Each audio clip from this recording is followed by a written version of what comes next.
Well, good evening, everyone. Thank you for having me. I hope everyone can hear me.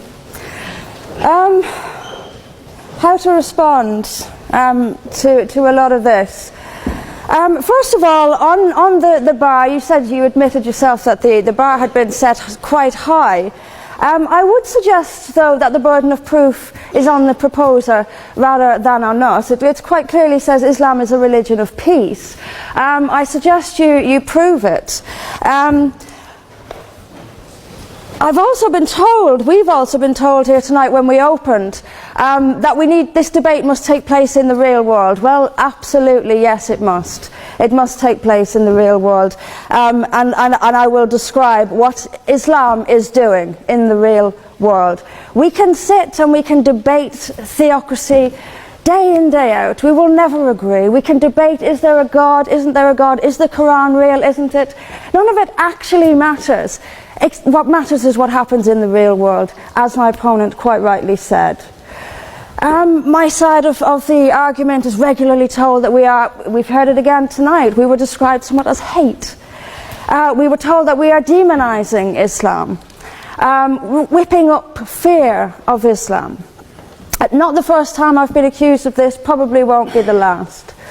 But let me just say, and let's take this into the real world as we've been advised to do, let me tell you what actually whips up fears of Islam. We take it from the top: 9/11, the London Underground bombings, Madrid, Mumbai, Mali, Bali, northern Nigeria, Sudan, Afghanistan, Saudi Arabia, Iran, Yemen, Pakistan, death for apostasy, death for blasphemy, death for adultery, death for homosexuality, gender segregation, gender discrimination, unequal testimony between men and women in legal proceedings, child marriage, amputations, beheadings, imprisonment for being raped, anti-Semitism, burqas, execution, as I've said, for this, that and the other, the slaughter of Theo van Gogh on the streets of Amsterdam, death threats on the streets of London, butcher those who insult Islam, Muslim patrols in East London telling people they are entering Sharia controlled zones, polygamous marriages, marriage not requiring the consent of the bride. This is what causes fear of Islam. It is not me, it is not my colleagues on this side. Point of information on that point.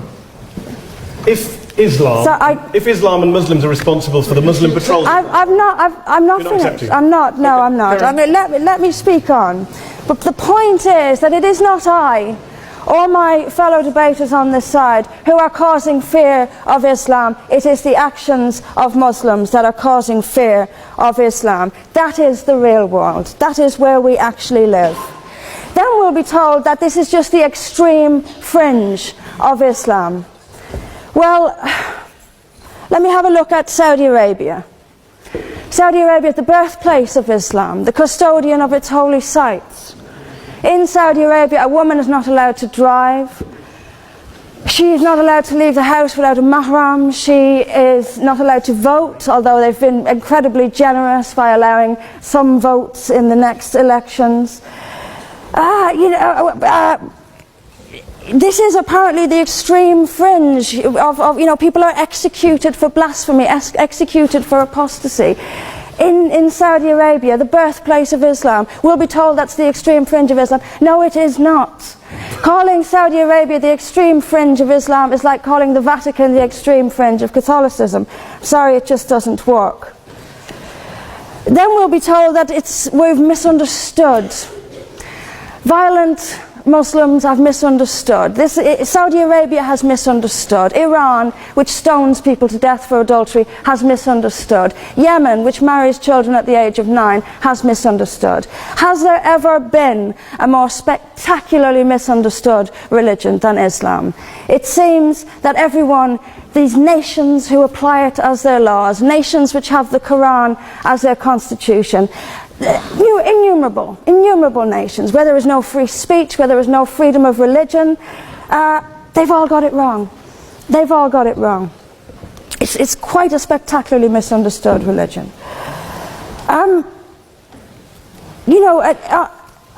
There's just so much that, I'm constantly told as well that I need to respect Islam.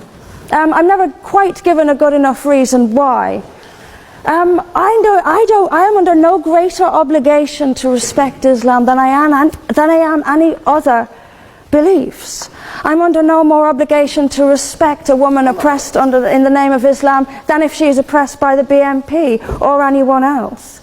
I am under no obligation to make compromises with an ideology I simply don't see as peaceful. Why don't I see it as peaceful? Because of the evidence. If I look around the world and I see the countries where Islam calls the shots, all I see is brutality and violence imposed by the state.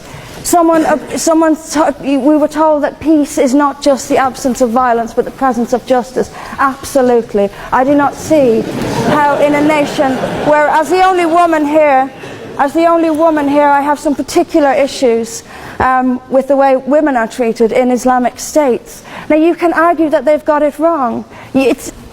Tell them that, because they seem to think that's what it is.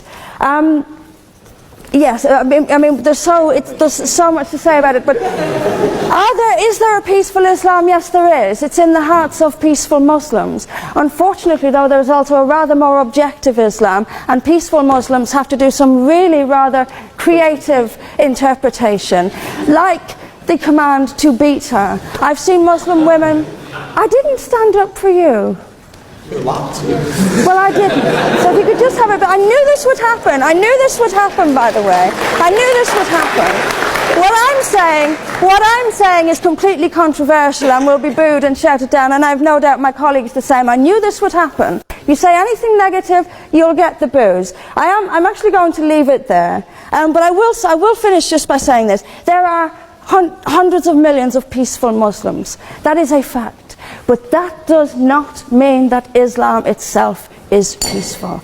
Peaceful Muslims interpret verses of the Quran so almost beyond recognition. It's reinterpreted, like the command to beat her.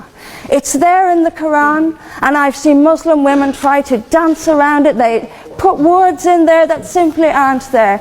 That's what it says. It says beat her. And in the countries where the Quran calls the shots, that is exactly what they do. The entire purpose of Islam, according to all Islamic doctrine, is to ensure that there is an Islamic state throughout the entire world called a caliphate, and under that, Sharia or Islamic law is the law of the land. That's it. Islam is no more complicated than that. Islam breaks the entire world into two parts. The Dar al-Islam, where Sharia is the law of the land, and the Dar al-Harb, the house or abode of war, where there is not Sharia as the law of the land. The function of Islam is to eliminate the Dar al-Harb until the entire world is a Dar al-Islam. And the vehicle to do that is called what? Jihad, which in 100% of all published Islamic law is only defined as warfare against non-Muslims. So let's just put that on the line. And so we're here talking national security issues. We have people here that are running for the office of President of the United States, and we have to begin there.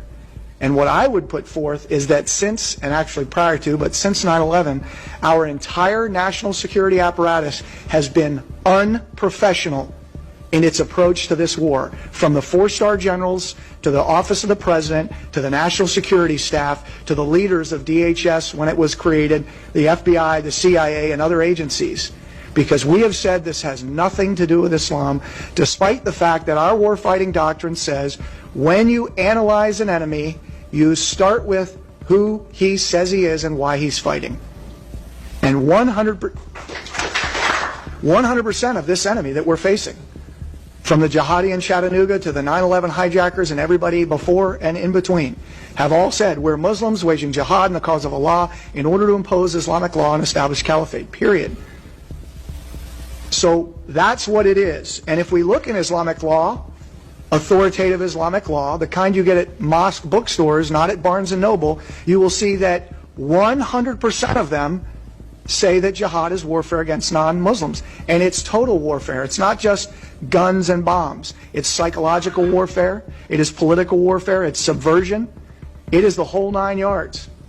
It's total warfare, something that our DOD has not been practicing I would say you'd have to go back towards Reagan administration and maybe even beyond that. Complete and total war. Two things you need to understand about Islam and the principles of war in Islam. One is the law of taqiyya, which means lying and deception. It means that a Muslim man can lay his hand on the Quran and swear that he is telling the truth, knowing that he is lying, but also knowing that the Quran will forgive him because he is advancing the cause of Islam. The second thing you need to know about is that the Treaty of Al-Hudaybiyah, which is an Islamic principle of war and a model on how to deceive your enemy when you have to sign peace treaties with your enemy. And it is based on an example by Prophet Muhammad. Prophet Muhammad was attacking the Meccans and their caravans when he was living in Medina. One day he attacked them because this is how he got the goodies. He would attack them, rob them, and spread the goodies among his men. And this is how he was able to recruit, because this is how people made money without working. And so he attacked the Meccan caravans. When he realized he's not able to defeat the Meccans in that city of Al-Hudaybiyah, in that place, he signed a 10-year treaty with them. Does that sound familiar? A 10-year treaty with them that says he will not attack them, he will have peace with them, he will not declare war on them. Muhammad used the treaty for 2 years to build his military, strengthen his army, and when he realized he was strong enough to attack his enemies when they least expected it, because they thought they had a peace treaty with Muhammad, he broke the treaty, attacked them 2 years later, and Mecca fell within 24 hours because they were not expecting the attack. And that became a principle of war in Islam. And to give you an example of how that is practiced, this is why anything signed with Iran means nothing to them.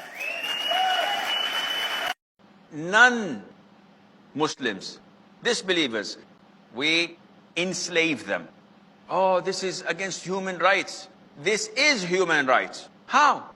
He is a slave. He's like an animal being sold and bought and not having rights. Yes, but this is for his sake. I am amazed of people being dragged to paradise in chains. Who would be dragged in paradise in chains? Everybody goes to paradise willingly. The Prophet is giving us a metaphor. They were enslaved, so they were in chains. And these chains made them accept Islam and hence enter paradise as if they were dragged into it. The wall of Islam is now going to rise up and all these governments are going to be swept away. And authentic governments representing the Muslim masses will now emerge. And therefore the Jews are going to have their throats cut. This is going to be the most dangerous moment in the entire life of the world of Jews. The media will portray it. If we don't do something, we will all be slaughtered by these Muslim fanatics. Yeah? I tell you, this will be drama worthy of Hollywood when it comes. Huh?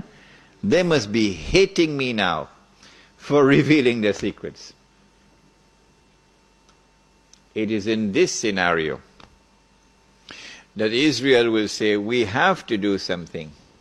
If we just sit here and do nothing, the state of Israel will be destroyed and the Jews will all be slaughtered. What can we do? They call it a preemptive strike. A preemptive strike.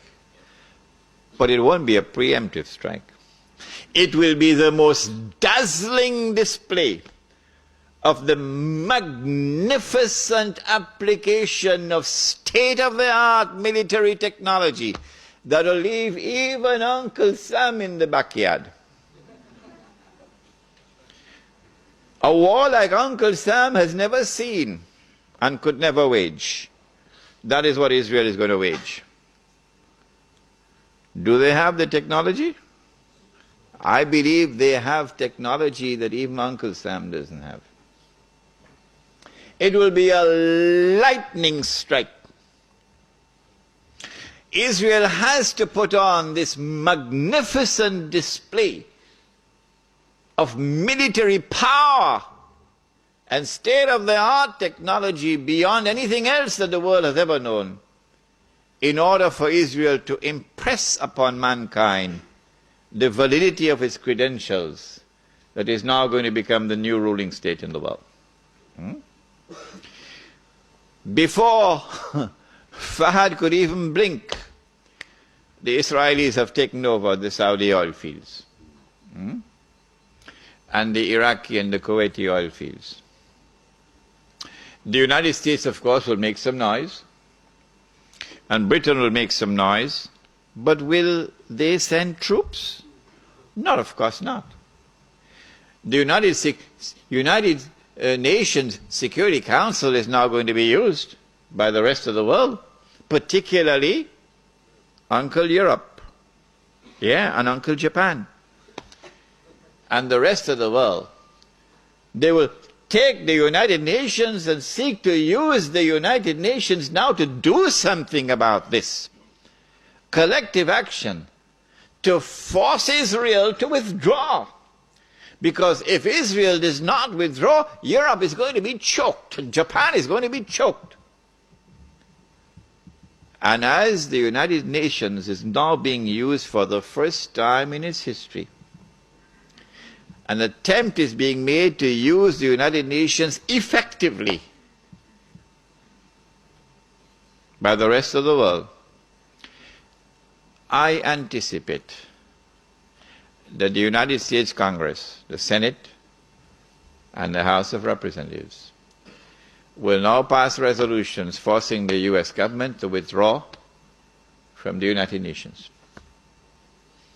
And as soon as the United States withdraws from the United Nations can no longer sit down in New York, pack up and move. So in the same way that the League of Nations collapsed, the United Nations now collapses. United Nations cannot be relocated anywhere else. No. Because the United States is the ruling state in the world. The League of Nations collapsed because the United States was not in the League of Nations. That's why the League of Nations collapsed. And so the United Nations cannot be relocated anywhere. No, it can't take it to Geneva. It's not going to work. And so Israel gets to hold on to the fruits of a naked aggression. And Israel takes control of the oil of the Middle East. It may be that it will be